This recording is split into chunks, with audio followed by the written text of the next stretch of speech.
Untuk malam ini kita akan membahas tentang pemahaman atas mekanisme mental dan tubuh.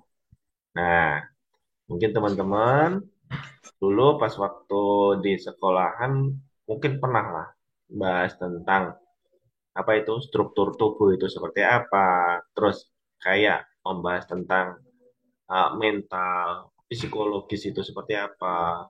Dulu mungkin sekilas pasti pernah dibahas. Gitu ya. Nah, untuk yang malam ini, yang pertama yang akan kita bahas adalah tentang pemahaman atas mekanisme mental. Nah, setiap orang itu pasti punya mental, psikis, itu pasti ada. Dan setiap orang itu cenderung berbeda. Antara satu orang dengan seorang lain itu pasti berbeda. Tapi, meskipun berbeda, itu bisa kita kelompokkan kok. Bisa kita kelompokkan gitu ya. Nah, menurut materi, pemahaman atas mental, manusia memiliki perasaan dan cara berpikir sendiri. Nah, ini ya, antara satu orang dengan satu orang yang lain, itu pemikirannya dan perasaannya itu berbeda. Contoh nih ya, contoh. Mas Agis misalkan, saat ini mungkin perasaannya lagi bahagia misalkan, karena ketemu dengan teman-teman yang ada di saat ini belajar misalkan. Nah, contoh lagi misalkan Mbak Syafira habis pulang kerja, aduh perasaanku lagi capek nih, tapi masih ada belajar lagi, gitu kan? Ya, pasti ada seperti itu. Antara satu orang dengan orang lain itu pasti berbeda, gitu ya. Nah, ini ya, perasaan, cara berpikir, dan cara mengungkapkan diri berbeda-beda pada setiap orang. Itu.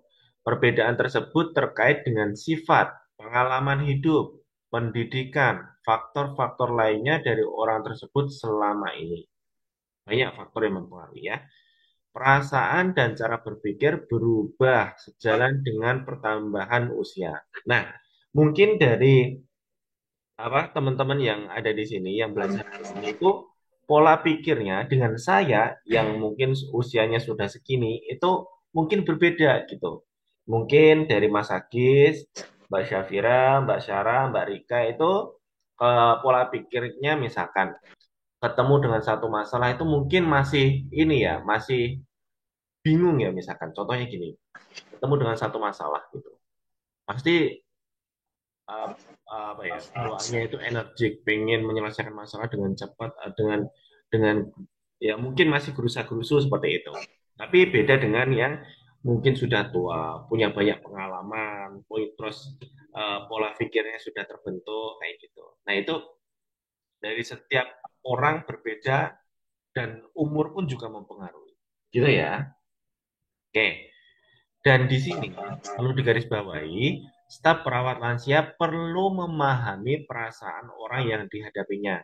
Nah, ini sebagai bekal untuk teman-teman semuanya. Nanti pas waktu teman-teman itu bekerja sebagai perawat lansia di Jepang, itu harus ini harus menguasai emosional ini. Baik itu emosionalnya perawat sendiri maupun emosional dari orang yang akan dirawat. Seperti itu. Contoh, contoh ya. Karena orangnya, saya sering ketemu dengan pasien atau mungkin lansia yang cenderung seperti anak-anak. Nah, perasaan kita seperti apa? Cara menghadapi mereka itu seperti apa? Apakah membiarkan atau mungkin dimarahi? Kamu itu udah dewasa kok, masih kayak anak-anak kayak gitu. Jadi kita itu harus belajar, belajar apa ya, perasaan orang, belajar cara memahami perasaan orang, belajar cara memahami emosional orang. Itu nanti kita sebagai atau teman-teman nanti waktu sudah bekerja di Jepang itu harus mengerti tentang ini. Gitu ya. Takutnya, takutnya pas waktu teman-teman ketemu dengan orang yang lagi marah, tapi teman-teman ajak bercanda, nanti takutnya salah paham. Kayak gitu ya. Dan ujung-ujungnya nanti apa suasana kerjanya kalau pas waktu salah paham, suasana kerjanya semakin ruwet dan nanti ujung-ujungnya teman-teman sendiri yang akan menerima dampak dari salah paham itu. Gitu ya. Nah, kita masuk. Ini jenis-jenis emosi ya. Oke, sedikit kita bahas bahasa Jepangnya dulu ya. Kalau untuk tadi apa? Kalau bahasa Indonesianya itu pemahaman atas mekanisme mental. Bahasa Jepangnya itu apa? Kokoro no shikumi no rikai. Gitu ya. Rikai itu mengerti. Jadi artinya sudah ada di bahasa Indonesianya ini. Nanti silakan diartikan. Kokoro itu adalah perasaan, gitu ya. Jadi kokoro no shikumi itu seluk-beluk perasaan. Jadi kita itu memahami seluk-beluk perasaan, gitu ya. Kokoro no rikai, gitu. Hmm.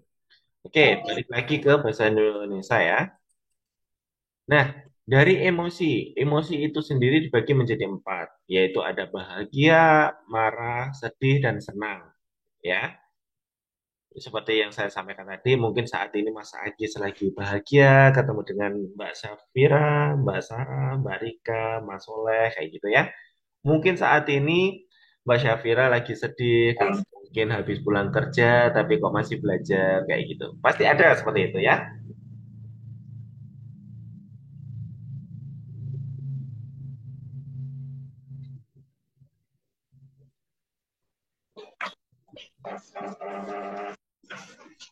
Halo?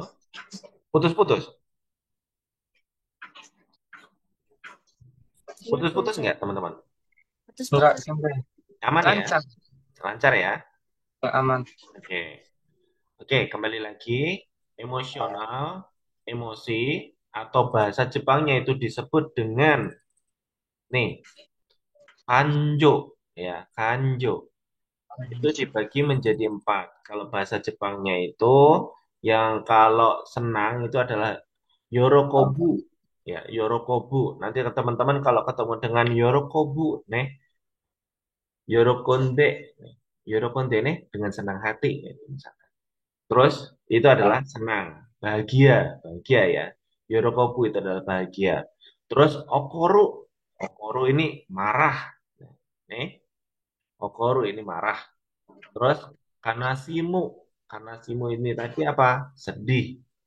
Nah, kalau tanosimu ini senang ya, hampir mirip dengan bahagia. Ya, bahagia, marah, sedih, dan senang. Itu setiap orang pasti ada perasaan seperti ini. Gitu ya. Oke, sampai di sini ada yang mau ditanyakan? Masih aman? Iya, aman. Aman. Oke, Aman, oh, Sensei. oke. Selanjutnya kita membahas tentang ini ya, semangat. Kalau tadi tentang emosi, ya, tentang emosi. Tapi kalau ini berikutnya kita bahas tentang semangat. Kalau bahasa Jepangnya itu adalah iyoku, iyoku. Beda ya, antara kanjo dengan iyoku itu berbeda. Kalau tadi itu tentang perasaan, kalau yang ini tadi tentang, kalau yang semangat itu tentang semangat. Jadi apa ya?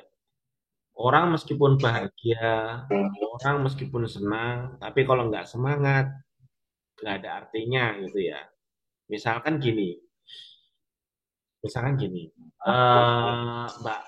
Mbak Erika, Mbak Rika membantu pasien lansia dengan kondisi saat ini tuh sehat-sehat aja gitu. Tapi pasiennya itu nggak ada semangat buat makan gitu, nggak ada semangat buat bermain dengan temannya, nggak ada semangat buat bergaul dengan apa pasien yang lain kayak gitu. Jadi perasaan kanjo dan semangat atau iyoku itu berbeda, gitu ya, perlu dipahami, gitu ya. Contoh lagi nih, coba nanti teman-teman itu lihatlah bapak atau ibunya gitu. Mungkin perasaannya kita nggak tahu, tapi bapak sama ibu itu ada semangat nggak sih gitu loh. Semangat untuk bekerja, semangat untuk makan, semangat untuk apa apa aja lah, apa ya, semangat untuk melakukan sesuatu gitu ya. Semangat adalah perasaan ketika seseorang ingin melakukan sesuatu. Nah ini kan staf perawat lansia membantu pengguna untuk memiliki semangat dalam menjalani kehidupan. Nah, ini tadi sebagai contoh seperti tadi ya, misalkan Mbak Rika itu dia membantu lansia, meskipun dia itu sehat walafiat, tapi dia punya semangat apa enggak gitu. Punya semangat buat makan apa enggak? Punya semangat buat hidup enggak? Buat semangat buat apa? Ada semangat buat apa? Bergaul dengan temennya enggak? Kayak gitu. Soalnya ini nanti akan mempengaruhi tentang uh, quality of life, yaitu quality dalam hidupnya gitu. Contohnya nih gini, karena dia itu nggak semangat untuk makan, jadi dia nutrisinya berkurang. Setelah nutrisinya berkurang, pasti akan timbul penyakit-penyakit yang berkaitan dengan nutrisi. Seperti itu, ya. Jadi, teman-teman nanti kalau pas waktu apa bekerja di Jepang, ketemu dengan pasien di sana, usahakan kita itu tunjukkan semangat kita, biar apa? Biar pasien juga ikutan semangat. Ya gitu ya. Oke, sampai di sini ada yang mau ditanyakan tentang semangat? Aman? Oke. Aman. Nah, Iyoku. Iyoku wa ini ente nanika o shiyou to omou kimochi desu. Gitu ya. Jadi, semangat adalah perasaan ketika seseorang ingin melakukan sesuatu gitu. Terus, kaigo shokuin wa ryo-san ga Iyoku o motte shikatsu dekiru you ni shien shimasu. Jadi ya, gitu ya. Jadi staf perawat langsung itu membantu pengguna untuk memiliki semangat dalam menjalani kehidupan. Gitu ya. Oke. Nah, ini seperti kayak di gambar ini kan. Karena apa? Kitanya itu Hmm. semangat dalam memberi pelayanan, pasiennya pun juga merasa semangat gitu. Saya mau berjalan. Nah, dia setelah kita itu semangat dalam membantu, dan ujung-ujungnya apa? Pasien pun juga semangat. Contohnya apa? Semangat buat eh, apa? Hidup yang lebih baik. Semangat untuk latihan, semangat untuk rehabilitasi, semangat untuk makan sendiri, kayak gitu. Saya mau berjalan-jalan. Nah, semangat ingin jalan-jalan kayak gitu. Biar apa? Kualitas hidupnya itu semakin baik, gitu ya. Nah, untuk berikutnya yaitu kita akan belajar tentang stres. Kalau kemarin itu kita sudah apa cara menangani stres sendiri ya. Nah, kalau ini kita apa ya belajar tentang stres yang dialami oleh orang lain ya. Gitu. Stres adalah keadaan tegang yang terjadi pada mental dan fisik. Stres dapat disebabkan oleh faktor fisik seperti suara bising dan suhu. Faktor kondisi tubuh seperti kelelahan, kurang tidur, dan kelaparan, serta kondisi mental dan sosial seperti kekhawatiran, ketakutan, emosional, dan hubungan sosial. Itu ya. Contohnya ini nih. Contohnya ini. Nanti teman-teman itu waktu pertama kali di Jepang pasti akan merasakan seperti ini. Pasti nih. Contohnya ini gambar ini ya. Mungkin apa karena kita itu bahasa belum fasih, terus kita itu diajak ngobrol sama atasan, kita nggak mengerti, itu bisa menyebabkan stres. Terus yang kedua, karena iklim. Di Jepang kan ada 4 musim tuh. Ada musim panas, ada musim gugur, ada musim salju, dan ada musim, eh, oh, udah 4 ya, ada 4 musim. Nah, karena teman-teman itu belum terbiasa dengan musim salju misalkan, kedinginan, itu juga bisa menyebabkan stres. Terus, penyebab lainnya adalah tuntutan kerja. Misalkan gini, teman-teman karena belum terbiasa dengan pekerjaan, tapi harus dituntut untuk segera bisa misalkan. Nah, itu juga bisa menyebabkan faktor stres. Nah, itu ya. Jadi, Dari stres-stres tersebut harus kita pahami, ya. Dengan kita memahami stres, nanti kita akan tahu cara solusinya. Seperti itu ya. Dan ini pun juga berlaku pada pasien, gitu. Apakah pasien itu mengalami stresnya, gitu, atau mungkin mengalami apa eh, seperti tadi nggak semangat kayak gitu, gitu ya. Oke, itu tentang stres. Kalau untuk yang bahasa Jepangnya ya, stres itu bahasa Jepangnya apa? Ini, stres. Tutor. Stres. Nih, stres wa shintai ni ojiru gambaru jotai o imas. Apa itu? Ah, hmm, Keadaan terbangnya itu. kincho jotai o imas.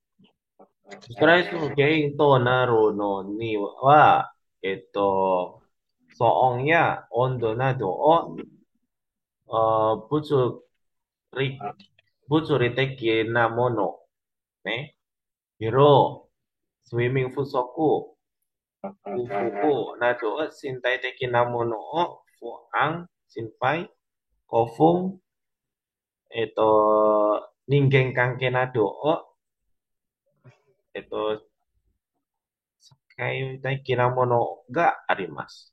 Seperti yang dijelaskan tadi ya. Jadi penyebabnya itu bisa dari ini ya, bising, karena terlalu bising, ribut, itu juga bisa menyebabkan stres. Suhu itu tadi berhubungan dengan iklim tadi ya.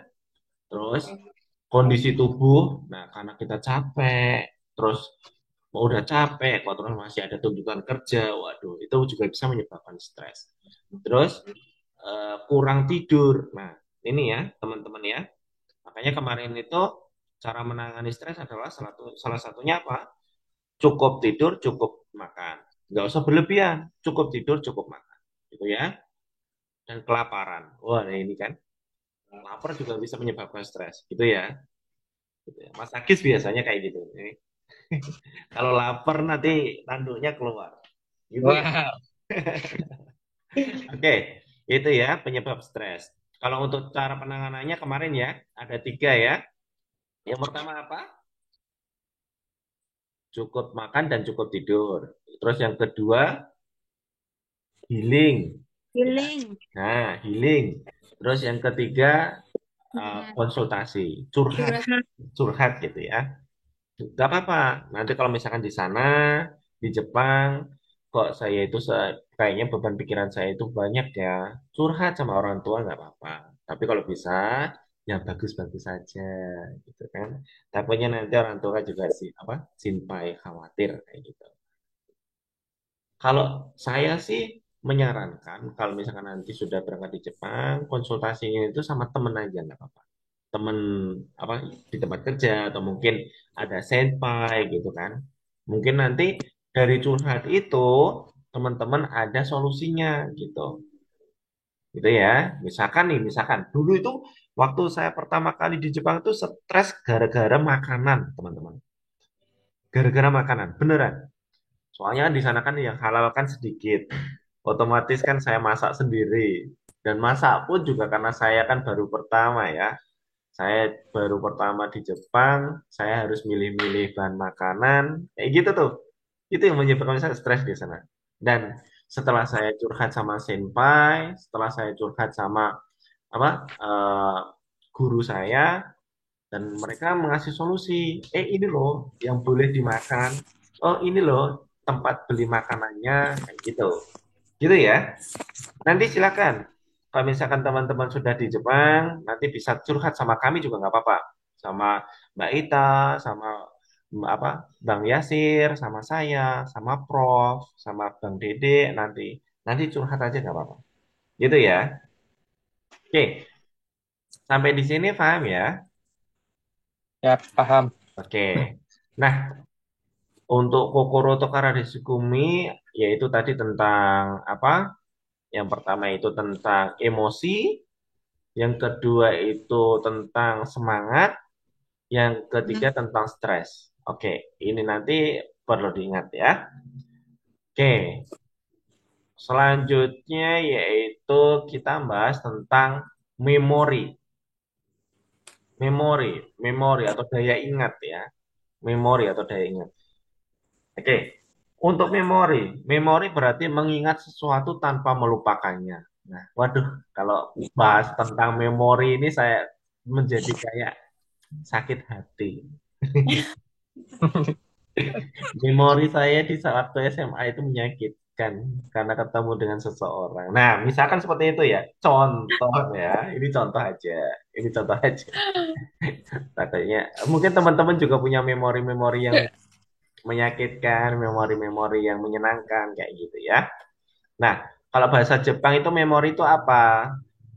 Memori Memo. itu adalah ini ya. Kalau yang stres oke ini tadi udah ya penyebab stres tadi. Terus kalau untuk yang ini tadi memori itu bahasa Jepangnya adalah kioku ya, kioku. Nanti kalau misalkan pas waktu ujian teman-teman menemukan kioku. Nah, kioku itu apa? Memori gitu ya. Kioku wa monogoto o wasurezu ni oboete iru koto o imasu. Artinya apa? Nih, memori Mengingat berarti sesuatu. mengingat sesuatu tanpa melupakannya. Contoh lagi lah, saya waktu kecil pernah diimunisasi karena saya takut, saya menangis, kayak gitu kan. Jadi masih ingat tuh, tanpa lupa tuh, waktu masih kecil, gitu ya.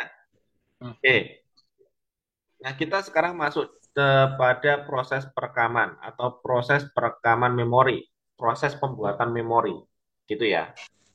Setiap orang itu kalau ini pasti sama. Ya, setiap orang kalau ini pasti sama. Yang pertama yaitu menghafal. Oke, menghafal, mengingat hal baru. Gitu. Contohnya ya, contohnya. Teman-teman dari hari pertama ikut apa GDP di SSW ini kan eh, pasti dikasih kotoba setiap hari. Benar nggak? Ya, Betul. benar. Betul ya. Suruh nulis, kalau perlu itu diucapkan ya, ditulis, diucapkan 5 kali. Satu kata itu 5 kali, satu kanji 5 kali, kayak gitu. Nah ini adalah proses menghafal teman-teman. Itu adalah proses menghafal. Nah, setelah proses menghafal, nanti otak itu akan menyimpan ya dari yang kita tulis, dari yang kita ucapkan, dari yang kita hafalkan, otak ini akan menyimpan ya, menyimpan apa yang kita hafalkan tadi ya. Setelah menyimpan, setelah otak itu menyimpan ya, di lain waktu, misalkan hari ini saya hafalan, otak sudah menyimpan dan besok atau lusanya kita memanggil atau mengeluarkan informasi yang sudah disimpan kemarin itu bisa. Nah, inilah proses perekaman memori. Menghafal, menyimpan, Memanggil. memanggil gitu. Yang dimaksud memanggil itu gimana sih? Ya maksudnya memanggil itu adalah mengingat ulang gitu. Mengingat ulang gitu. Contohnya kayak tadi, sebelum masuk materi, teman-teman kan ada kuis Kotoba ya kan? Ada kuis Ya, ya. Kotoba. Nah, itu adalah proses memanggil, gitu loh, memanggil ulang apa yang dihafal kemarin-kemarin, gitu. Ya. Nah, itu adalah proses perekaman memori. Untuk bahasa Jepangnya, Kyokuno Urosesu. Nih, proses perekaman memori. Yang pertama, kine atau menghafal ya atarasi koto o oberu mengingat hal baru gitu ya. Yang tadi yang kedua adalah hoji atau menyimpan gitu, disimpan ke otak gitu ya. Yoho o mochi susukeru gitu, Jadi informasi itu disimpan secara berkelanjutan. Gitu ya. Yang ketiga yaitu adalah proses soki. Soki gitu ya. Soki. Joho hikidasu. Jadi informasinya itu dikeluarkan lagi gitu. Gitu ya. Itu adalah Kyokuno proses. Nah, selanjutnya setelah tahu nih cara proses perekaman, teman-teman ingat nih, oh ya, berarti cara belajar itu seperti itu loh, gitu ya. Menghafal, disimpan, dan lain hari diutarakan, gitu. Jangan sampai menghafal, disimpan, habis itu nggak dipraktekkan. Nah, itu yang salah. Soalnya apa? Kalau nggak dipanggil, kalau nggak dipraktekkan, itu nanti bakalan hilang, teman-teman. Beneran deh. Contohnya. Teman-teman masih ingat nggak pelajaran matematika kelas 3 SMP? Enggak kan? Iya. Iya, soalnya apa? Teman-teman nggak mempraktekkan gitu loh, nggak memanggil ulang gitu. Gitu ya. Di waktu itu mungkin sama Pak Guru sama Bu Guru mungkin dikasih hafalannya, dikasih rumusnya. Di waktu itu pun juga disimpan, dicatat, diomongkan, diobrolkan, disimpan. Tapi nggak dipraktekkan gitu ya. Makanya hilang gitu. Proses memorinya itu nggak berlanjut kayak gitu ya. Oke, itu adalah proses perekaman memori. Nah, sekarang kita akan membedakan jenis-jenis memori. Gitu ya.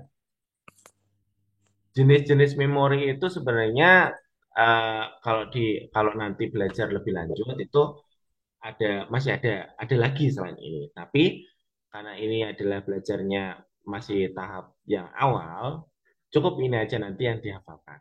Ya, jenis memori. Memori itu ada memori jangka pendek dan ada memori jangka panjang. Ya, memori jangka pendek dan memori jangka panjang atau memori sementara dan memori yang disimpan dalam jangka waktu lama. Contoh nih, memori jangka pendek. Misalkan Mas Agis nih, maaf ya Mas Agis, tak pakai buat contoh ya. Misalkan Mas Agis jalan-jalan nih pakai motor nih, ya. Mas Agis jalan-jalan pakai motor, melewati pertigaan. Nah, di situ tahu-tahu melihat apa warung es teh pucuk lagi jualan. Mas Aki cuma lihat doang gitu kan. Set, lihat gitu. Habis itu udah lewat gitu. Tapi setelah nanti nyampe rumah, Mas Aki paling cuma ngingatnya, oh ya, tadi pas waktu saya lewat pertigaan ada yang jualan teh pucuk gitu. Udah sampai situ aja karena pendek. Mungkin di lain waktu pas waktu Mas Agis ngelewatin apa ya, mungkin mengingat-ingat tentang pertigaan di situ, mungkin teh pucuknya nggak bakalan keingat. Soalnya apa? Itu cuma sementara, cuma sekilas dilihat gitu. Sekilas dilihat ya udah, itu jangka pendek memorinya gitu. Gitu ya. Nah, itu untuk yang jangka pendek. Sekarang kita masuk ke jangka panjang. Kalau jangka panjang itu ada 4 ya. Ada memori episodik, memori semantik, memori framing, dan memori prosedural. Gitu ya. Nah, kalau misalkan bisa, teman-teman, untuk memori ini dihafal ya, empat-empatnya. Yang dihafal di bagian ini aja, yang warna ungu. Apa? Yang warna pink. Yang warna pink ya. Kalau untuk yang warna putih, itu kan pengertiannya. Yang penting ngerti gitu aja. Yang dihafal adalah yang warna, yang ini ya. Yang satu, dua, tiga, empat. Gitu ya. Soalnya ini kalau di bahasa Jepangin pun, di bahasa Jepangnya pun, itu juga agak sedikit susah penyebutannya. Contoh nih, episode Kyoku. Nih, episode episode Kyoko. Ingatan episode. Nih. Terus Imi Kyoku. Primingu Kyoku. Tezuzuki Kyoku. Tuh. Artinya ada di bahasa Indonesia tadi. Yang diingat, yang dihafal yang ini aja ya. Yang di sini aja. Kalau untuk artinya nanti teman-teman bisa pakai bahasa Indonesia artinya. Nggak apa-apa. Itu ya, kembali ke bahasa Indonesia. Kalau untuk yang episode Kyoku itu seperti apa? Memori tentang pengalaman dan kenangan. Nah, ini nih, pengalaman dan kenangan nih. Contoh dah, contoh. Mbak Syafira nih, misalkan. Mbak Syafira itu pernah jalan-jalan ke Bali misalkan. Ya, pernah jalan-jalan ke Bali misalkan. Nah, di waktu jalan-jalan di Bali itu Mbak Syafira itu pernah beli oleh-oleh yang sangat cantik bentuknya gitu. Nah, kalau untuk episode Kyoko atau memori episode ini itu adalah memori tentang pengalaman dan kenangan yang sudah terjadi gitu di Kiru Koto. Gitu. Jadi pas waktu nanti Mbak Syafira sudah sudah dewasa atau mungkin sudah tua pasti ditanya tentang pernah ke Bali nggak? Gitu. Pernah kok. Aku dulu itu waktu ke Bali pernah beli oleh-oleh ini loh. Nah, gitu. Itu adalah episode Kyoko. Pengalaman yang sudah terjadi dan memori tentang pengalaman dan kenangan. Itu ya. Bahasa Jepangnya adalah keikengnya omoi dasu ni kang suru kyoko. Jadi ingatan tentang hal yang sudah terjadi dan pengalaman. Kenangan dan pengalaman. Itu adalah episode Kyoko atau memori episode. Gitu ya. Oke, lanjut yang kedua. Yang kedua adalah memori semantik. Ya, memori semantik. Kalau ini semuanya pasti pernah mengalami. Ya, kalau memori semantik ini semua orang pasti pernah mengalami. Contohnya, memori tentang pengetahuan. Ya, oke. Contohnya gini, teman-teman semuanya pernah SD kan? Oke, pernah SD kan? Jadi, memori semantik itu adalah ingatan tentang belajar, pengetahuan. Contohnya belajar A, I, U, E, O, belajar tentang A, B, C, D, E, gitu ya. Terus belajar tentang nama daerah, kayak gitu. Misalkan, oh saya tinggal kalau di Bali, kalau Jawa Timur itu ada Surabaya, ada Malang, ada Madiun, ada bla bla bla bla lainnya. Kalau di Jawa Tengah itu ada kota Solo, ada kota Jogja, ada kota bla bla bla bla gitu. Itu adalah memori semantik, memori tentang pengetahuan, gitu ya. Nah, untuk yang ketiga adalah memori priming. Memori priming. Kalau memori priming itu adalah memori yang diingat tanpa disadari. Ya, memori yang diingat tanpa disadari. Contoh,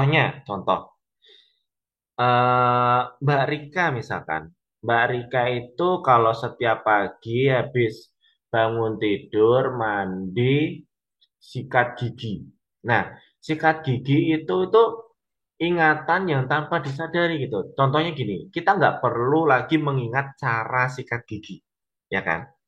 Otomatis lah ibarat kata itu, mandi, sikat gigi. Langsung sikat gigi, kayak gini gitu. Jadi kita udah nggak perlu ingat-ingat lagi. Oh ya, cara sikat gigi itu ini odolnya ditaruh. Habis itu terus disikatkan. Sikatnya itu habis itu ke kanan, ke kiri. Itu nggak perlu. Karena sudah ingat kita itu.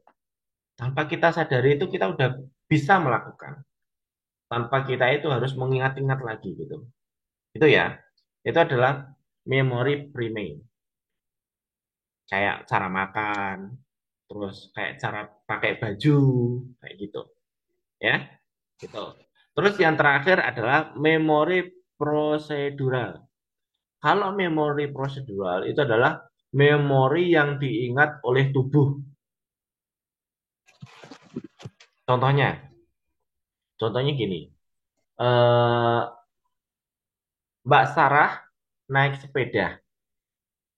Naik sepeda itu kalau waktu dulu, waktu kecil, Mbak Sarah itu pasti belajarnya itu, kaki kanan dulu naik, kaki kiri dulu ngayuh, kaki kiri baru ngayuh, kaki kanan baru ngayuh, kayak gitu ya. Itu waktu dulu kecil. Tapi kalau sekarang, oh mau pakai ngetril ngetril udah bisa, karena tubuh sudah biasa, gitu ya. Itu tubuh sudah terbiasa, tubuh itu sudah ingat, gitu ya. Jadi kalau mau naik sepeda itu langsung naik kayu gitu. Itu karena tubuh udah bisa. Kalau mau naik motor udah cek langsung gas. Karena tubuh sudah terbiasa. Kayak gitu ya. Nah, bahasa Jepangnya gimana? Ini untuk bahasa Jepangnya. Kalau untuk yang imi kyoku itu adalah chiiki ni kansuru kyoku. Pengetahuan apa? Ingatan tentang pengetahuan.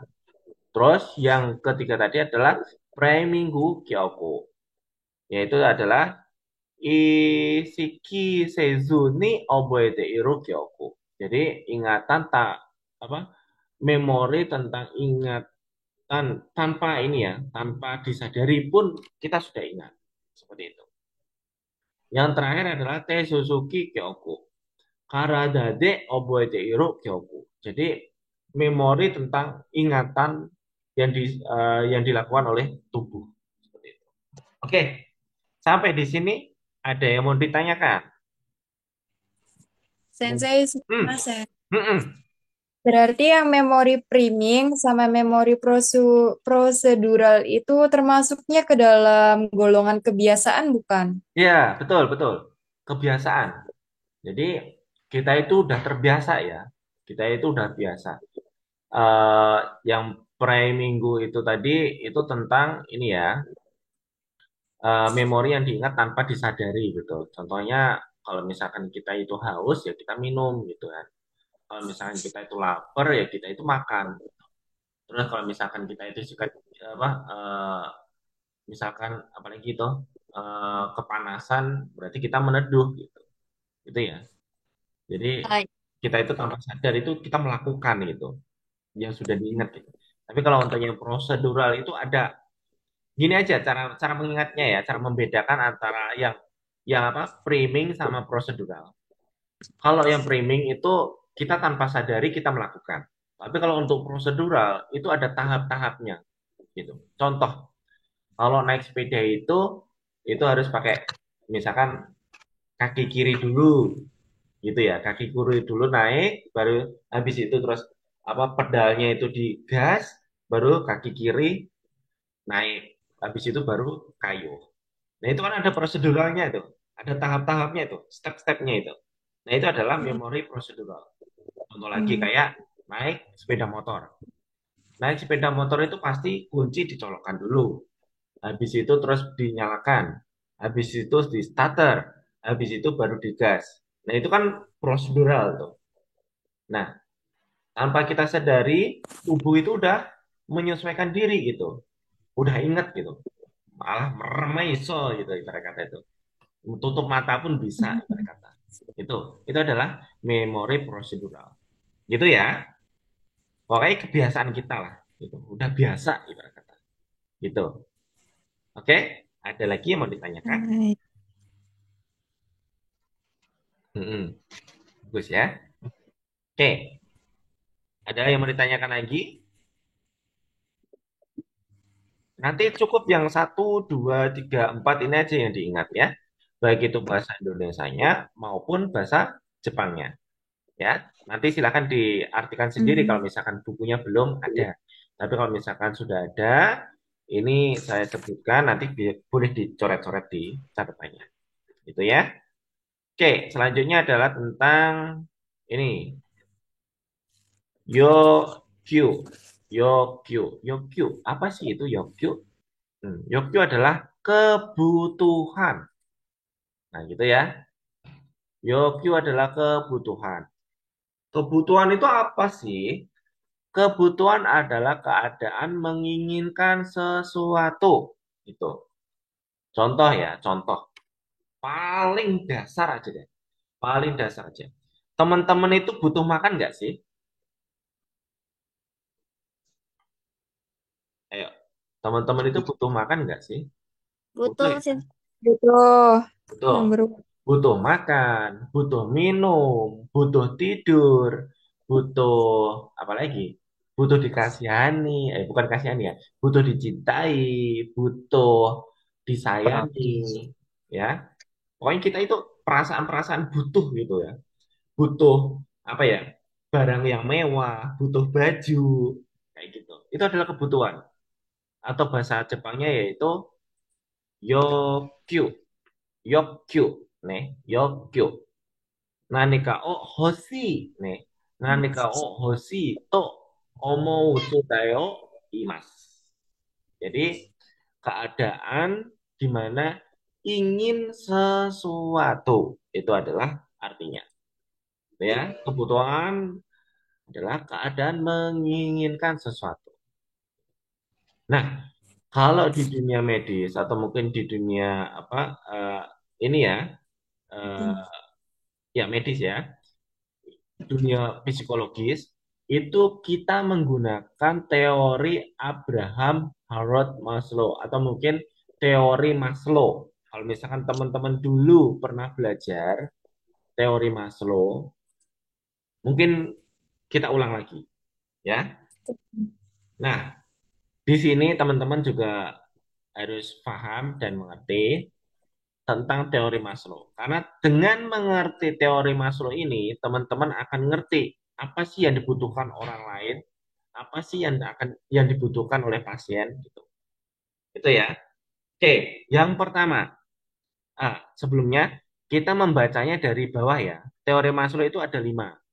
Kita bacanya dari bawah ya. Yang pertama adalah kebutuhan paling dasar manusia, yaitu adalah kebutuhan fisiologis.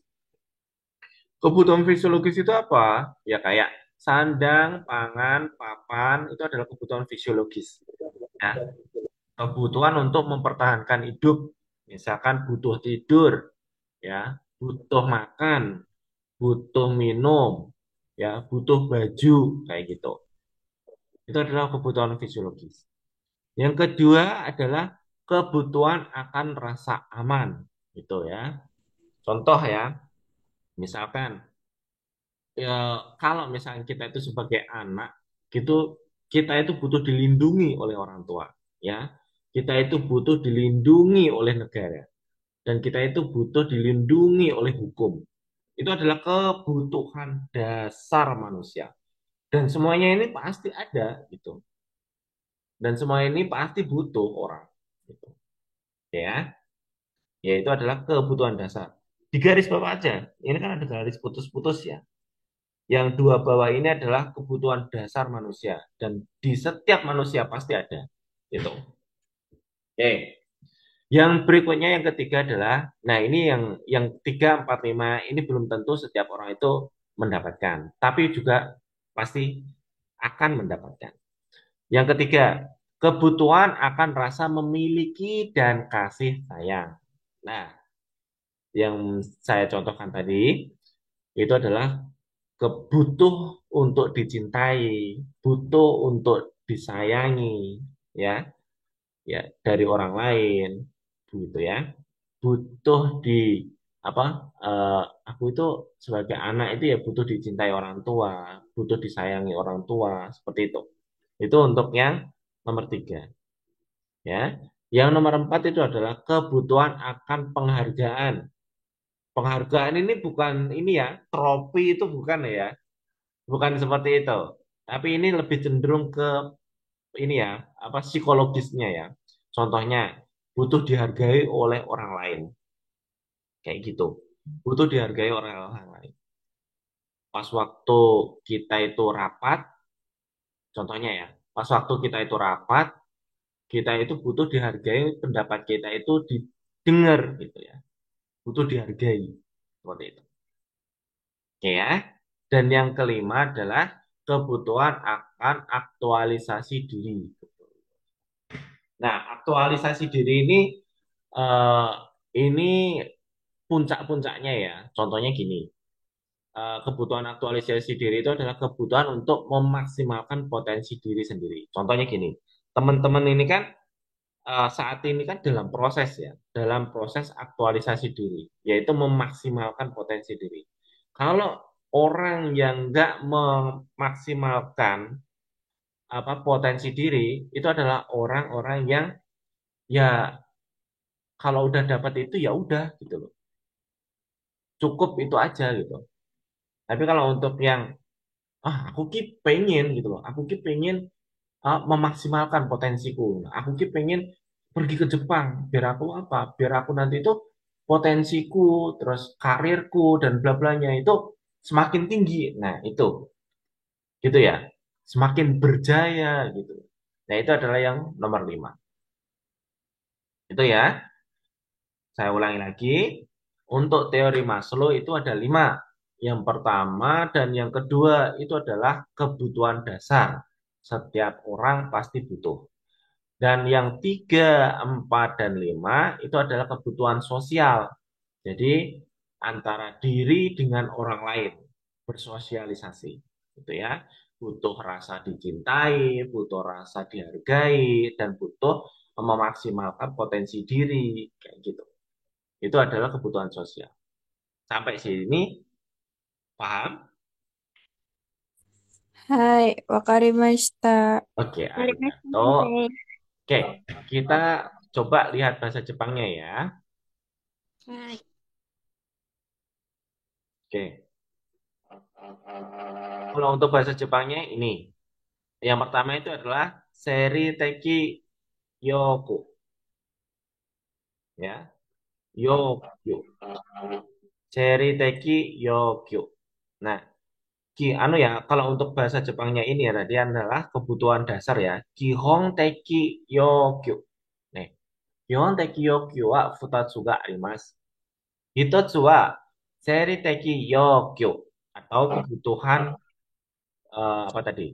Fisiologis ya, fisiologis, kebutuhan fisiologis, yaitu adalah kebutuhan sandang, pangan, papan tadi. Nih, semeo ichi shitai yoku, yokyu. Nih, futatsu wa anzen yokyu atau kebutuhan rasa aman. Nih, karada no anzen o mamoritai yokyu. Keinginan untuk Lindungi menjaga atau menjaga rasa aman diri gitu. Dirinya itu ingin aman seperti itu. Terus untuk yang ketiga adalah soshoku to cinta ya. Soshoku yaitu tadi apa? Kebutuhan rasa memiliki dan kasih sayang. Aijo. Soshoku to aijo yokyu yaitu keinginan untuk dimiliki dan kasih sayang. Ini biasanya eh, rasa dicintai, rasa mencintai itu ini nomor 3 ini, ya. Terus yang keempat adalah sonin yoko, yokyo, sonin yokyo. Nih, Hokano katakara humeraretai yoku. Jadi ingin dipuji oleh orang lain. Biasanya itu pasti ada, ya. Ingin dihargai, ingin dipuji oleh orang lain itu setiap orang pasti ada, gitu ya. Terus yang kelima adalah jiko jikeng yokyo. Jiko jikeng yokyo, yaitu yang tadi ya, kebutuhan akan aktualisasi diri. ciri Ya, teori Maslow atau hierarki kebutuhan Maslow sudah kita bahas. Selanjutnya kita masuk ke bagian pemahaman mekanisme tubuh. Oke, Kalau yang tadi itu adalah pemahaman tentang kokoro, perasaan, ya, kokoro, dalemannya ya. Nah, sekarang kita pemahaman atas mekanisme tubuh. Nah, sekarang kita fisiknya, ya. Mempertahankan hidup dan mekanisme konstan, suhu tubuh, pernapasan, denyut nadi, tekanan darah, dan lain-lain. Oke, eh, untuk malam ini kita akan membahas tentang suhu tubuh, pernapasan, denyut nadi, dan tekanan darah ya. Dulu teman-teman sudah pernah belajar tentang ini, eh, vital signs, tentang memeriksa tanda-tanda tubuh. Udah sensei. Udah ya? Dan Oke. Oke, berarti setidaknya nanti pas waktu kita bahas pasti bisa tahu. Oke, Hai. sekarang kita bahas yang pertama adalah homeostasis. Homeostasis adalah sistem biologi yang bekerja mempertahankan kondisi tubuh sekalipun lingkungan di sekitarnya berubah. Nah, homeostasis ini maksudnya gimana? Sebagai contoh, ketika suhu tubuh meningkat akibat hawa panas, homeostasis bekerja mengembalikan tubuh ke kondisi normal dengan cara mengeluarkan keringat dan panas tubuh. Gitu ya. Sebenarnya itu Allah itu maha luar biasa ya. Jadi membuat tubuh ini itu sudah komplit ibarat kata itu. Sudah luar biasa, canggih gitu. Jadi pas waktu panas, tubuh itu udah berespon gitu. Berespon dengan cara apa? Mengeluarkan keringat, mengeluarkan panas tubuh, kayak gitu. Itu ya, itu namanya homeostasis. Nah, fungsi homeostasis apa gitu ya? Homeostasis itu fungsinya apa? Ya, itu tadi mempertahankan ya, mempertahankan kondisi tubuh eh, sekalipun lingkungan di sekitarnya itu berubah gitu. Nah, contohnya itu tadi keringat saat panas. Nah, selanjutnya kita bahas tentang tanda-tanda vital atau vital signs. Kalau bahasa Jepangnya itu ini ya, Karada no Shikumo no Rikai. Kalau tadi itu Kokoro no Shikumi no Rikai. Kalau yang ini adalah Karada, tubuh. Karada no Shikumi no Rikai. Oke. Kalau untuk tanda-tanda vital, kalau bahasa Jepangnya itu adalah ini. Baitaru sign. Nih, Baitaru sign. Oke ya, tanda-tanda vital. Tanda-tanda vital itu apa aja? Yaitu suhu tubuh, pernapasan, denyut nadi, dan tekanan darah. Oke ya? Oke. Untuk pertama adalah suhu tubuh. Suhu tubuh memiliki ritme harian, yakni tinggi pada siang hari dan rendah pada malam hari. Oke ya? Setuju ya kalau ini? Apalagi di Indonesia yang sangat-sangat panas ini. Kalau siang hari itu rasanya panas, ya, karena tubuh itu berespon mengeluarkan apa? Mengeluarkan panas tubuh. Terus tapi kalau siang itu cenderung dingin karena suhu lingkungan dan suhu ruangan pun juga rendah, gitu ya. Karena adanya variasi yang besar antar individu, suhu normal tubuh setiap orang berbeda-beda. Oke ya, setuju ya ini ya. Saya, Mbak Rika, Mbak Syara, Mas Agis, Mbak Syafira, suhunya itu pasti berbeda. Mungkin kalau saya cenderung sedang-sedang saja. Karena apa? Mungkin saya di sini tuh panas suhunya karena daerah saya itu benar-benar panas banget gitu ya. Tapi beda dengan teman-teman yang mungkin hidupnya di daerah pegunungan gitu ya. Mungkin karena lebih sejuk, mungkin suhu normalnya bisa normal atau rendah. Jadi setiap orang itu berbeda-beda ya. Oke. Nah, sekarang lokasi pengukuran suhu tubuh dan hal-hal yang perlu diperhatikan. Yang pertama, ketiak ya, teman-teman. Kalau di bahasa Jepangnya itu ini ya. Kalau tadi ya, vital sense. Yang pertama itu adalah tayong. Tayong itu adalah suhu tubuh. Yang kedua itu adalah kokyu, ya. Ya, yang pertama itu adalah tayong, yang kedua itu adalah kokyu, yang ketiga itu adalah nadi, yang keempat adalah ketsuatsu atau tekanan darah. Kalau yang ketiga ini adalah miyaku haku atau denyut, ya. Suhu, pernapasan, denyut nadi, dan tekanan darah. Nah, yang berikutnya adalah tayong. Tayong. Kalau tayong itu tempatnya ini tayong tokute no baso to hiteng. Tempat-tempat ya. Tempat-tempat dan yang perlu diperhatikan. Yang pertama adalah di bawah ketiak atau ekika. Ya, ekika. Nih, ekika atau di bawah ya, ketiak. Letakkan ujung. Nah, kalau ini teman pasti udah bisa ya. Nggak perlu saya jelaskan ya. Ini pasti teman-teman letakkan ujung termometer pada ketiak. Terus rapatkan ketiak baik-baik selama pengukuran. Biasanya ya teman-teman, kalau misalkan saya mau melakukan pengukuran itu, saya pasti ngomong seperti ini. Asmimasen, kurekara, tayong sokuteo, yarimasu node, gitu. Ekika ni, kono tayong keo, asande morate itadakimasen kah? Kayak gitu ya, contohnya. Jadi habis gitu, nah cepit gitu. Tayong sokute, tayong pemeriksaan suhu, gitu ya. Tayong sokute. Oke ya. Ekika ketiak. Nih.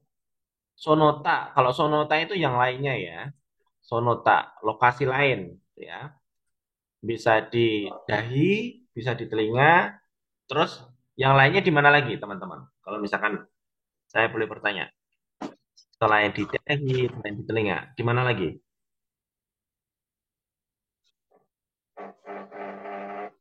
Ada yang mau membantu menjawab? Mas Agis misalkan? Kurang paham Sensei, belum Belum ya? diajari. Oke. Yang lainnya adalah yang di mulut, di bawah lidah, ya. Di mulut, di bawah lidah. Terus yang terakhir itu di rektum, di anus. Tapi itu biasanya untuk yang apa? eh, di lokasi lain itu nggak bisa dilakukan pemeriksaan, makanya dilakukan di tempat-tempat seperti itu. Itu ya. Yang pertama itu adalah ketiak, terus mulut ya, terus dahi, dalam telinga, terus di anus. Gitu ya. Oke, itu adalah lokasinya. Terus berikutnya adalah pernapasan. Oke, berikutnya adalah pernapasan atau bahasa Jepangnya adalah kokyu. Nih ya, kokyu. Tainai no ek o torikumi.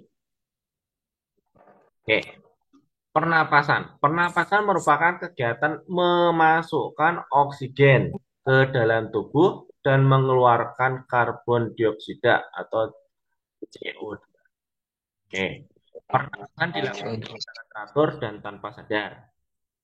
Frekuensi pernapasan berbeda karena faktor-faktor seperti usia, aktivitas yang dilakukan, kondisi mental, kondisi fisik, ada atau tidaknya penyakit.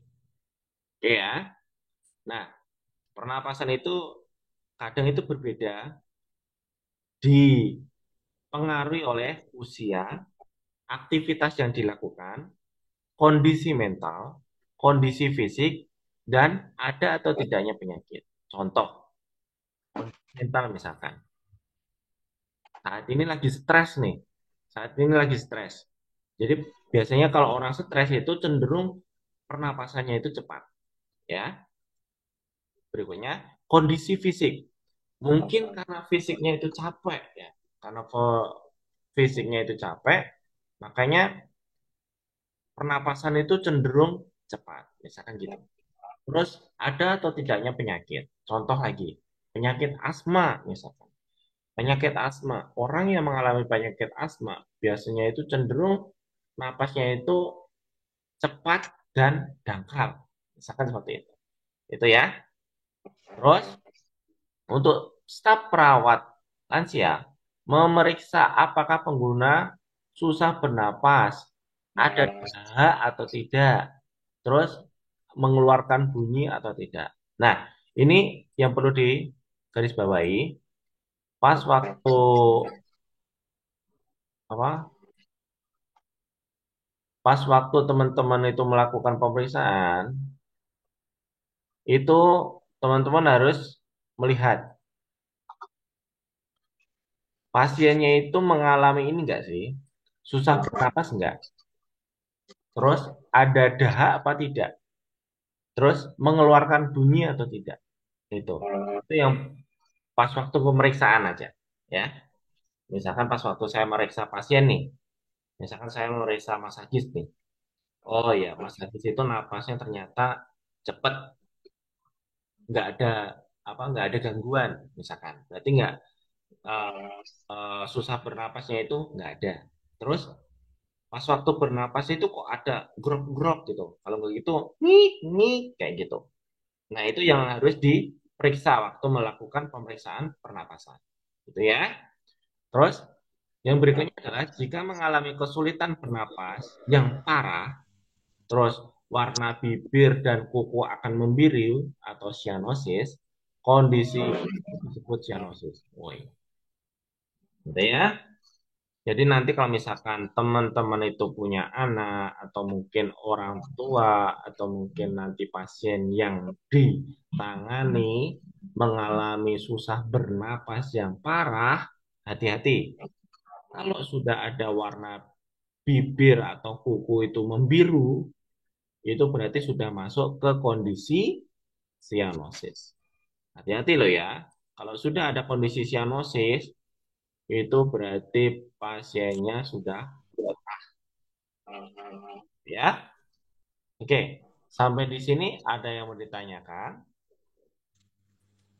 Silakan. Kalau semester sensei, kalau cyanosis apa berarti? Artinya apa? Oke. Biru. Hmm.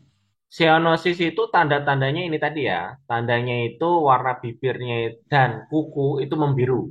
Itu tandanya. Berarti Berarti kayak putih. kalau cyanosis itu berarti pasien sudah mengalami kondisi susah bernafas. Gitu ya. Kesulitan bernafas. Ini di sini yang parah ibarat kata. Gitu. Gitu ya. Kayak Jadi kalau misalkan pasiennya itu sudah apa ya, napasnya itu udah kayak gini kayak gitu tuh dilihat bibirnya itu biru nggak, kukunya itu biru nggak, gitu. Di Kalau misalkan sudah biru berarti itu pasiennya itu napasnya sudah kesulitan. Lah takutnya kalau misalkan kondisi ini berkelanjutan, kondisi tubuh itu akan mengalami gagal nafas. Ya, kalau misalkan sudah gagal nafas, otak nggak mendapatkan O2, orang itu akan meninggal. meninggal. Nah, gitu. Itu ya, hati-hati ya. Jadi kalau misalkan sudah ada kondisi kayak cyanosis, itu segera laporkan kepada dokter atau kepada senpai atau kepada perawat yang lain. Ya, oke. Ada lagi yang mau ditanyakan? iya, Iya, permasalahan. arigato. Nah, selanjutnya adalah denyut nadi ya. Denyut nadi. Kalau tadi sudah belajar tentang lokasi apa suhu tubuh, jadi nanti jangan sampai keliru.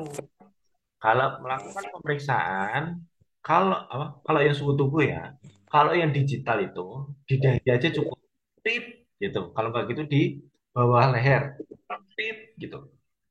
Tapi kalau yang pakai air raksa atau yang digital yang biasanya dipakai buat ketiak, jangan keliru gitu ya. Itu yang perlu Nah, dipahami. Oke, sekarang kita masuk ke denyut nadi. Denyut nadi atau bahasa Jepangnya Miyaku Hako. Ini ya, Miyaku Hako. Miyaku Hako. Miyaku Hako adalah detak jantung yang ditransmisikan melewat arteri. Ya, ini nanti kita belajar tentang arteri ini nanti. Arteri itu ada di mana aja gitu. Itu yang perlu dipahami. Oke, secara umum makin muda seseorang, makin tinggi frekuensi denyut nadinya. Dan makin tua seseorang, makin rendah frekuensinya. Ya. Betul. Coba teman-teman pegang denyut nadinya masing-masing. Pegang nggak? Salah. Oke. Masih kenceng denyut nadinya? Kencang. Ya. Oke. Masih ini denyut nadinya masih teratur Teratur Teratur. ya. Oke.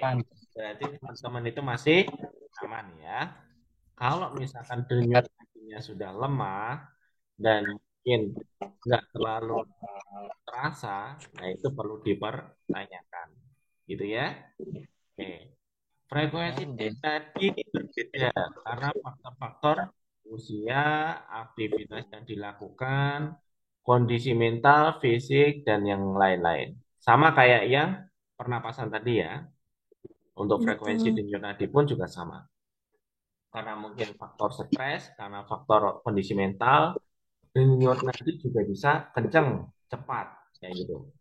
Kondisi fisik karena mungkin capek ya, karena mungkin capek ini apa denyut nadinya itu bisa lemah juga bisa. Atau mungkin karena ada faktor penyakit ya, penyakit jantung misalkan. Seperti itu ya.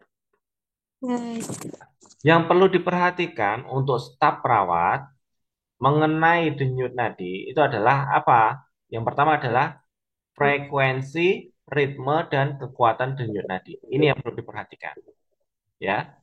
Kalau bahasa Jepangnya itu namanya adalah ini ya, hakusoa. So, risumu, terus ini ya, apa ini? Denyut nadi ini apa ini? Lupa saya bahasa Jepangnya. Kekuatan dengarnya. Mm-mm. Hmm? Ada yang bisa mengartikan?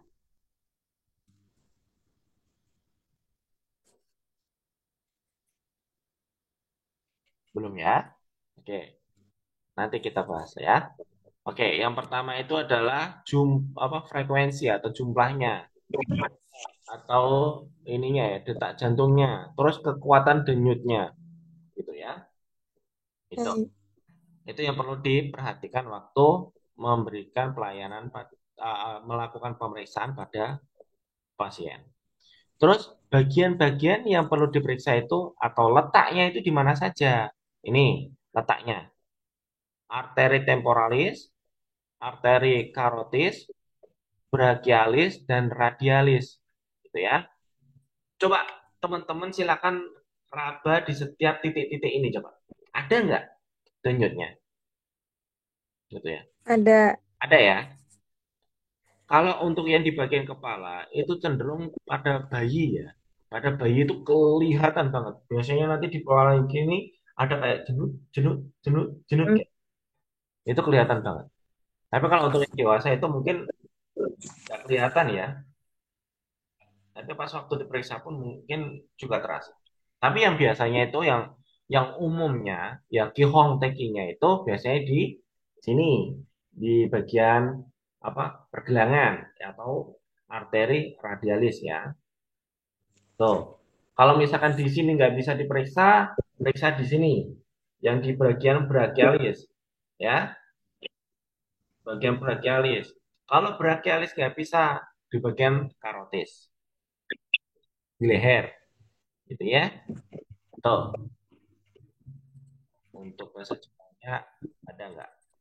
Oke, untuk bahasa Jepangnya ini ya, Tokotsu Domyaku. Nih, Tokotsu Domyaku. Domyaku itu adalah denyut apa arteri ya. Domyaku itu adalah arteri. Arteri Tokotsu itu adalah yang ini tadi apa radialis. Tokotsu Domyaku atau arteri radialis. Terus Joang Domyaku atau arteri brachialis ya. Terus yang ke ini yang di kepala adalah Sokuto Domyoku. Domyoku ya. Sokuto Domyaku. Arteri temporalis gitu ya. Terus yang keempat adalah Keido Myaku. Keido Myaku atau arteri karotis. Gitu ya. Oke, sampai di sini paham ya? Nanti bahasa Indonesianya bisa di ini. Oke ya. Denyut nadi bisa dirasakan di area pelipis, leher, siku, sisi dalam pergelangan tangan, pangkal kaki, punggung, kaki, dan lain-lain. Nah, ini untuk yang lokasi-lokasi lain selain di 4 tadi. Ya. Terus berikutnya, yang berikutnya adalah tekanan darah. Nah, kalau tekanan darah ini kita nggak bisa melakukan pemeriksaan secara ini ya, secara manual ya, tapi menggunakan alat. Oke ya. Kalau untuk yang apa tekanan darah itu bahasa Jepangnya adalah ini ya, ketsu atsu gitu. Nanti kalau misalkan teman-teman mau memberikan pemeriksaan itu bilang aja ketsu atsu oh hakaru gitu. Ketsu atsu oh hakaru ya. Ketsu atsu. Nih ya, ketsu atsu. Tekanan darah. Kalau tekanan darah mungkin teman-teman ini nanti bisa dibaca sendiri ya. Yang perlu diperhatikan itu sama pas waktu teman-teman melakukan pemeriksaan, yang perlu diperhatikan itu ini. Eh, nih, ini perlu diperhatikan. Seperti postur, aktivitas yang dilakukan, kondisi mental, ada atau tidaknya penyakit, nah itu perlu diperhatikan. Jadi, soalnya apa? Waktu melakukan pemeriksaan, itu pastikan kondisi yang mau diperiksa itu dengan kondisi rileks. Jangan pas waktu lari-lari diperiksa ya, tekanan darahnya. Pasti tinggi, ya, naik. Gitu. Jadi pas waktu melakukan pemeriksaan itu, usahakan pasiennya itu dalam kondisi rileks. Contoh, duduk bersandar, kayak gitu ya. Pasiennya itu duduk bersandar. Baru dilakukan pemeriksaan. Ya. Terus, kondisi mental itu juga mempengaruhi karena faktor stres, faktor apa sedih, faktor emosi, marah itu juga mempengaruhi. Gitu. Dan yang perlu diperhatikan lagi juga adalah hipertensi yang terus terjadi akan meningkatkan kemungkinan berkembang menjadi penyakit cerebrovaskular, penyakit kardiovaskular. Ini untuk pengetahuan aja ya, nggak perlu dihafalin nggak apa-apa. Yang satu. Yang perlu diperhatikan adalah setiap orang itu berbeda. Itu yang pertama. Yang kedua, ini yang di biru ini perlu diperhatikan. Aktivitas yang dilakukan itu apa? Kondisi mentalnya itu gimana? Ada atau tidaknya penyakit? Perlu diperhatikan. Ya. Oke. Nah, sekarang kita masuk ke bagian ini ya, pembagian ini ya, hubungan antara kondisi jantung dan tekanan darah. Pembagian tekanan darah ya. Kalau untuk tekanan darah itu ada fase sistolik dan ada fase diastolik. Kalau bahasa Jepangnya itu ini.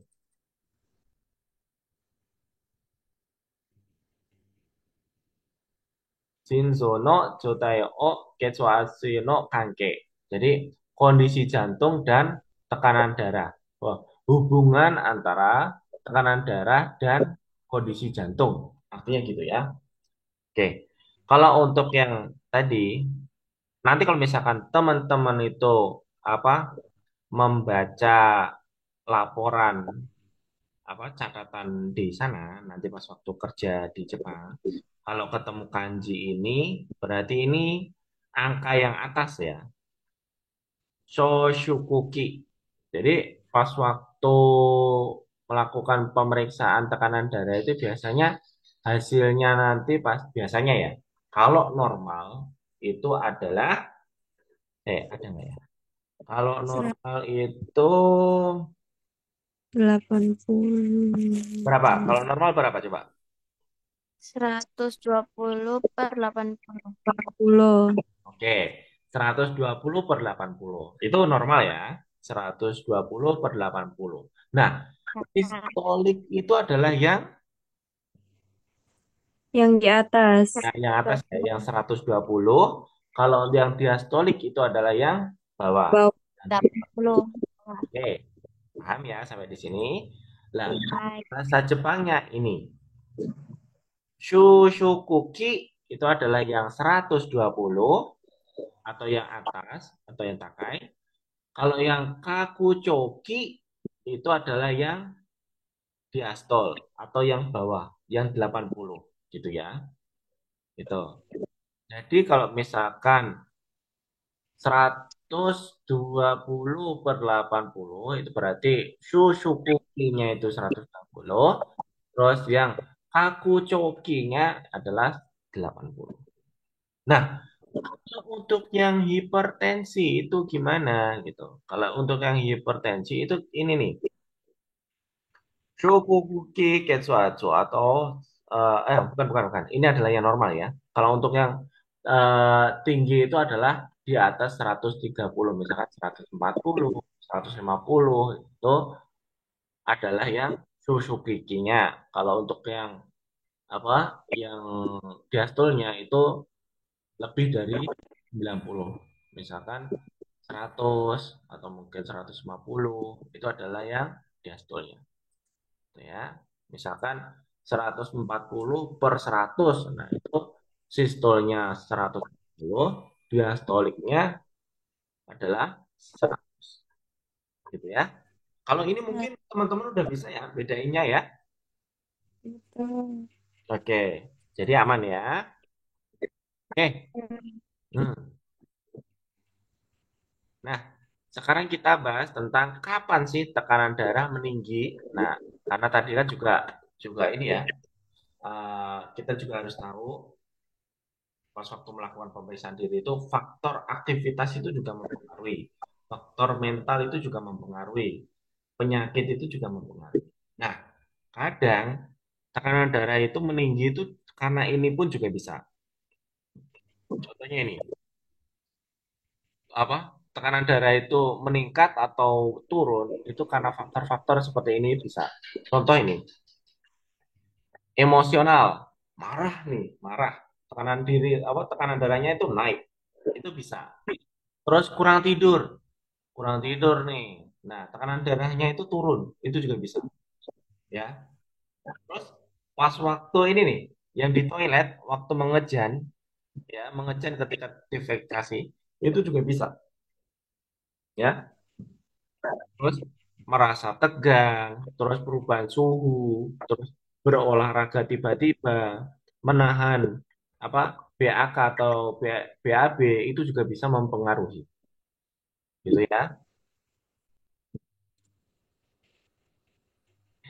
Agis kayak suara kambing mic-nya. Oke ya. Nah, itu adalah kapan tekanan darah itu meninggi. Kalau untuk bahasa Jepangnya itu apa? Ini, untuk bahasa Jepangnya nanti teman-teman silakan dihafal ya. Kofung, kofung shitatoki. Nah, waktu emosi. Nah, itu ya.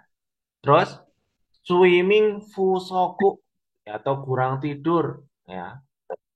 Terus yang berikutnya adalah haibeng nado iki Nado ikin de iru toki. Nih, pas waktu BAB mengejan gitu ya.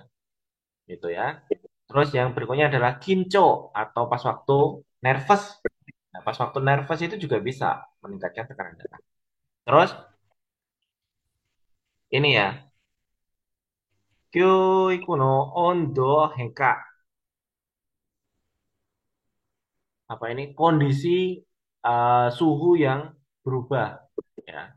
Perubahan suhu yang tiba-tiba, ibarat kata gitu. Perubahan suhu yang tiba-tiba. Nih. Terus yang berikutnya adalah ondo yang tiba-tiba atau olahraga yang tiba-tiba. Gitu ya. Terus yang terakhir adalah nyo beng o oraete irutoki. Nyo i atau ben i o oraete irutoki. Jadi pas waktu menahan BAB atau BAK. Itu juga bisa meningkatkan ini ya. Ketsu asuga takaku naru toki. Waktu yang membuat tekanan darah itu naik. Gitu. Ya, itu adalah kondisinya. Terus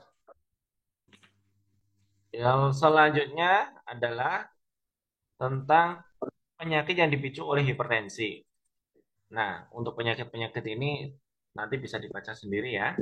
Yang pertama infrak cerebral, hemorrhagic intrakranial, hemorrhagic subdural.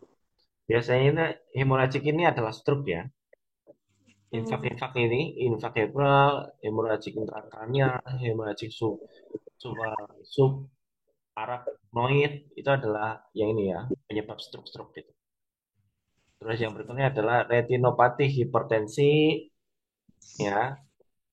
Terus angina pectoris, infak miokard ini adalah penyakit-penyakit jantung.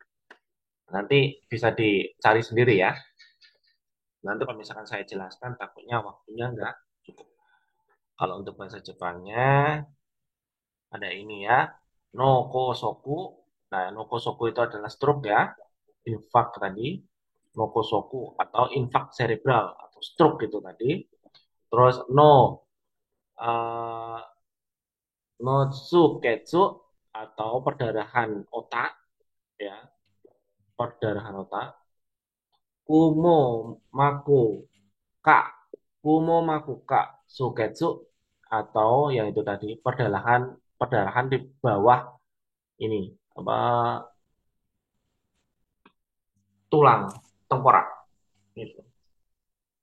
Terus yang berikutnya adalah koketsu atsuse momakuse sho. Nih, koketsu atsuse momakuso.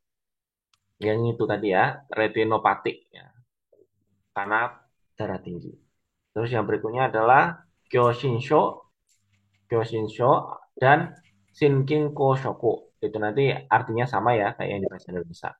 Yang berikutnya adalah domyaku koka atau arteris ateros lupa arteriosklerosis. Arteriosklerosis itu biasanya ada penyumbatan pembuluh darah ya. Penyumbatan pembuluh darah disebabkan karena itu faktor apa lemak atau yang lainnya.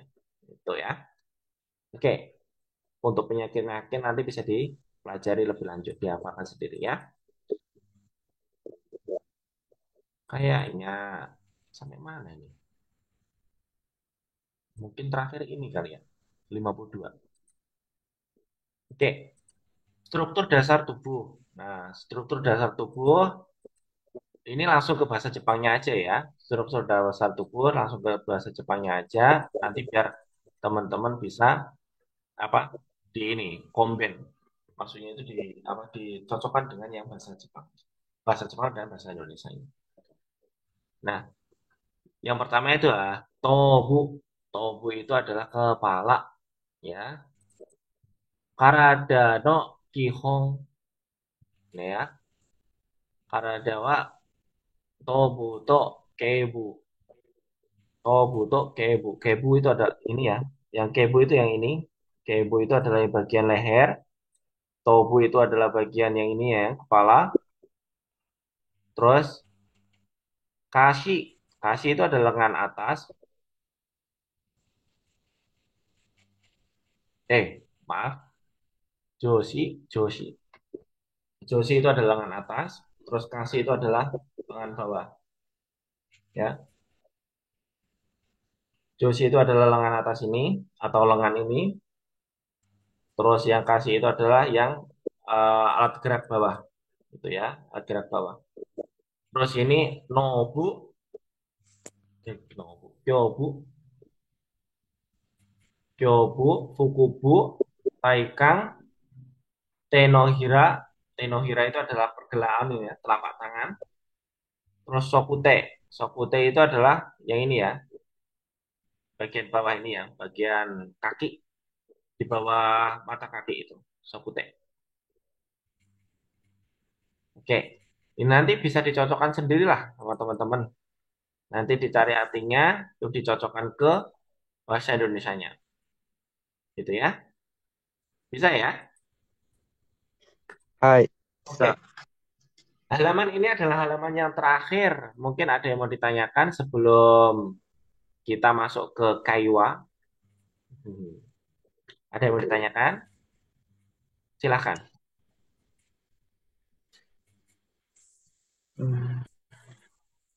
Mungkin tentang materi-materi yang tadi, yang masih bingung, ditanyakan nggak apa-apa.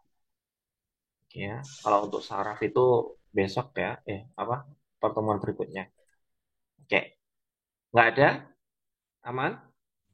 Aman, masang Sensei. Oke. Sama Kalau gitu, nah